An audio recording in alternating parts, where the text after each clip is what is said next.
कल्पना कीजिए उस तपती धूप की, जहाँ एक 6 साल का बच्चा प्यास से तड़प रहा है। उसके सामने पानी का मटका भरा है, लेकिन वो उसे छू तक नहीं सकता, क्योंकि अगर उसने उसे छू लिया तो पानी अपवित्र हो जाएगा। बच्चा पूरे दिन चपरासी का इंतजार करता है कि कोई ऊपर से उसे पानी की 2 बूंद पिला दे। आज आप और हम जिसे समानता कहते हैं, इसकी कीमत इस बच्चे ने अपनी प्यास और आंसुओं से चुकाई है। कौन था वो बच्चा और कैसे उस बच्चे ने दुनिया का सबसे बड़ा संविधान लिख दिया? आज बाबा साहब की ये कहानी आपकी आंखों में आंसू और दिल में आग भर। क्या था डिग्रियों की ताकत और जाति का कहर? हेलो, नमो बुद्धाय, जय भीम, जय दादा सम्राट अशोक। आज के इस एपिसोड में हम डॉक्टर भीमराव अंबेडकर की उस संघर्ष भरी कहानी को आपके सामने प्रस्तुत कर रहा हूँ। बचपन का बुबोरा और प्यास। संघर्ष की शुरुआत महू और फिर सतारा के स्कूल से हुई। नन्हे भीम को स्कूल की जमीन पर बैठने का अधिकार नहीं था। उन्हें घर से पुराना टाट का बोरा लेकर जाना पड़ता था। कल्पना कीजिए कि छुट्टी के बाद जब बाकी बच्चे खेलने भागते थे, नन्हा भीम उस बोरी को धो रहा होता था, क्योंकि स्कूल का चपरासी उसे छूने से भी मना कर देता था। प्यास लगने पर मटके को छूना अपराध था। प्यास लगती थी, स्कूल का चपरासी ऊपर से पानी पिलाता था, और जिस दिन चपरासी नहीं आता उस दिन भीम पूरा दिन प्यासा बैठा रहता। बाद में उन्होंने लिखा था, नो प्योन नो वाटर। यह वाक्य सिर्फ 3 शब्द का नहीं, समाज के मुंह पर एक तमाचा था।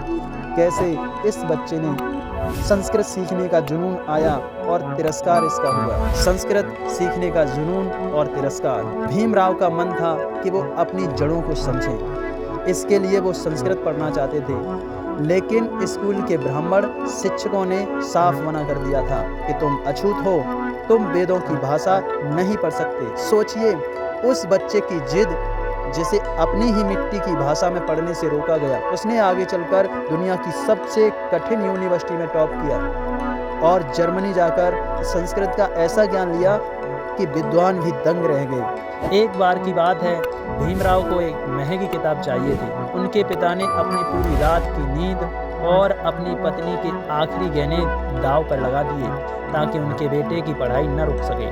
माँ भीमाबाई का स्वास्थ्य गिर रहा था, लेकिन वो अंधेरे में दिए की लौ के सामने बैठकर भीम को पढ़ते हुए देखकर अपनी सारी बीमारी भूल जाती थी। उन्होंने भूखे पेट रहकर भीम के लिए खाना बचाया। माता पिता का वो त्याग ही था जिसने भीम को बाबा साहब बनने की हिम्मत की। बम्बई से न्यूयॉर्क तक 18 घंटे की तपस्या। जब भीमराव अमेरिका की कोलंबिया यूनिवर्सिटी पहुंचे तो वहां जाति का बंधन तो नहीं था, लेकिन गरीबी का पहाड़ था। सयाजीराव गायकवाड़ महाराजा ने स्कॉलरशिप तो दिया था, पर वो न्यूयॉर्क जैसे शहर के लिए बहुत कम था। वहां बाबा साहब ने एक छोटे से कमरे में रहते थे, जहां रोशनी भी ठीक से नहीं आती थी। वो दिन भर गया सिर्फ 1 कप चाय और 1 पाव ब्रेड गुजारा करते थे ताकि बचे हुए पैसों से किताबें खरीद सकें। कोलंबिया यूनिवर्सिटी की लाइब्रेरी के गार्ड बताते थे कि एक लड़का है जो लाइब्रेरी खुलने से पहले सीढ़ियों पर बैठा मिलता है, और रात को जब उसे ज़बरदस्ती बाहर निकाला जाता है तभी वो निकलता है। उन्होंने वहाँ 3 साल का कोर्स मात्र 1.5 साल में पूरा कर लिया। यह दिमाग नहीं, यह उनके संघर्ष की आग थी। न्यूयॉर्क के बाद वो लंदन स्कूल ऑफ इकोनॉमिक्स पहुँचे। वहाँ का संघर्ष और भी भीषण था। पैसे खत्म हो रहे थे, स्कॉलरशिप रुक गया था, तो वापस भारत आए, नौकरी की, अपमान सहा, पैसे जोड़े और फिर लंदन अपनी डॉक्टरेट पूरी करने चले गए। वहाँ वो दोपहर का खाना इसलिए नहीं खाते थे क्योंकि उनके पास पैसे नहीं थे। वो पानी पीकर पेट भर लेते थे और फिर लाइब्रेरी लौट जाते थे।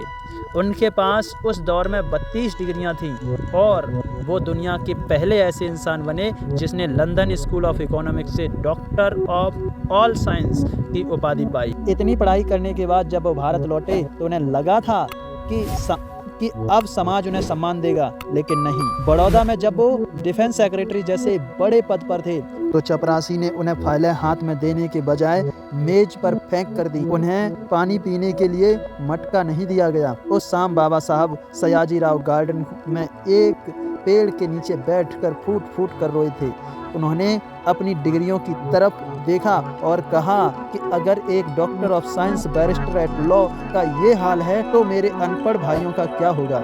यही से जन्म हुआ महामानव का, जिसने तय किया कि अब वो सिर्फ खुद के लिए नहीं बल्कि पूरे समाज की किस्मत लिखेगा। बाबा साहब ने समझ लिया कि सिर्फ खुद का पढ़ना काफ़ी नहीं है। जब तक वे अपने पूरे समाज के हाथों में शिक्षा की मशाल नहीं थमा देते, उन्होंने अपनी कलम को तलवार बना लिया और उन तमाम जंजीरों को काट फेंका जो इंसान को इंसान नहीं समझती थी।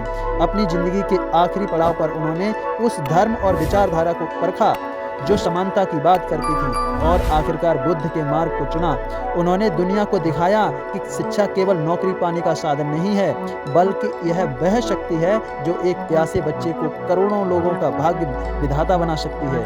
आज हम बाबा साहब को याद करते हैं तो हमें उनकी डिग्रियां नहीं बल्कि वह संघर्ष याद आता है जिन्होंने उन्हें महामानव बनाया। नमो बुद्धाय। जय भीम, जय दादा।